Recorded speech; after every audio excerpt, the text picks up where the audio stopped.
एक बार माता पार्वती और महादेव साथ बैठे हुए थे। तभी गणेश रोते हुए अपने माता पिता के पास आए और जोर जोर से रोने लगे। महादेव ने उन्हें अपनी गोद में उठा लिया और प्रेम से चुप कराने लगे। तब माता पार्वती ने स्नेहपूर्वक पूछा, बेटा तुम इतनी जोर से क्यों रो रहे हो? गणेश ने रोते रोते कहा, माँ मैं जंगल में खेल रहा था। जब मैं खेलते खेलते थक जाता था तब एक बड़ा हाथी मुझे बहुत प्यार से अपनी पीठ पर बैठाकर घुमाया करता था। आज जब मैं खेलने गया तो देखा कि जंगल में सभी जानवर जोर जोर से रो रहे हैं। यह सुनकर महादेव ने पूछा, बेटा तुमने उनसे यह नहीं पूछा कि वे क्यों रो रहे हैं? गणेश ने कहा, पिताजी सब जानवर यही कह रहे थे कि अब उस हाथी का बुढ़ापा आ गया था, इसलिए वह इस दुनिया को छोड़कर चला गया। ये कहते कहते गणेश और अधिक रोने लगे। तब माता पार्वती ने उन्हें समझाते हुए कहा, मेरे लाल जो भी इस धरती पर आता है उसे एक दिन जाना ही पड़ता है। गणेश ने पूछा, पिताजी यह बुढ़ापा क्यों आता है? मुझे यह बात समझाइए। महादेव मुस्कुराए और बोले, बेटा गणेश तुम एक मटका लेकर आओ और उसमें पानी भरो, फिर मैं तुम्हें समझाऊंगा। गणेश मटका लेकर आए और धीरे धीरे उसमें पानी भरने लगे।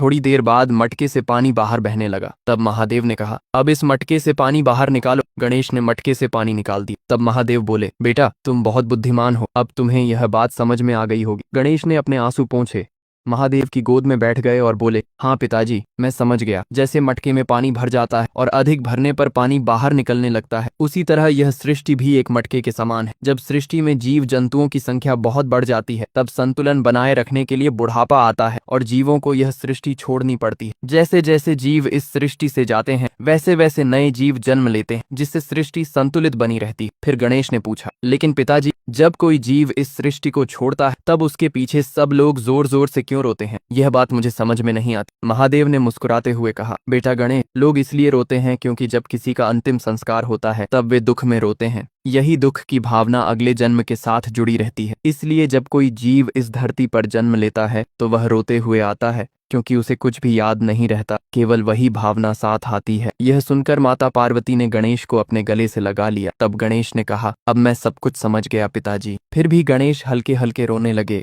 क्योंकि महादेव और माता पार्वती के लिए अभी तक किसी ने लाइक और कमेंट नहीं किया था।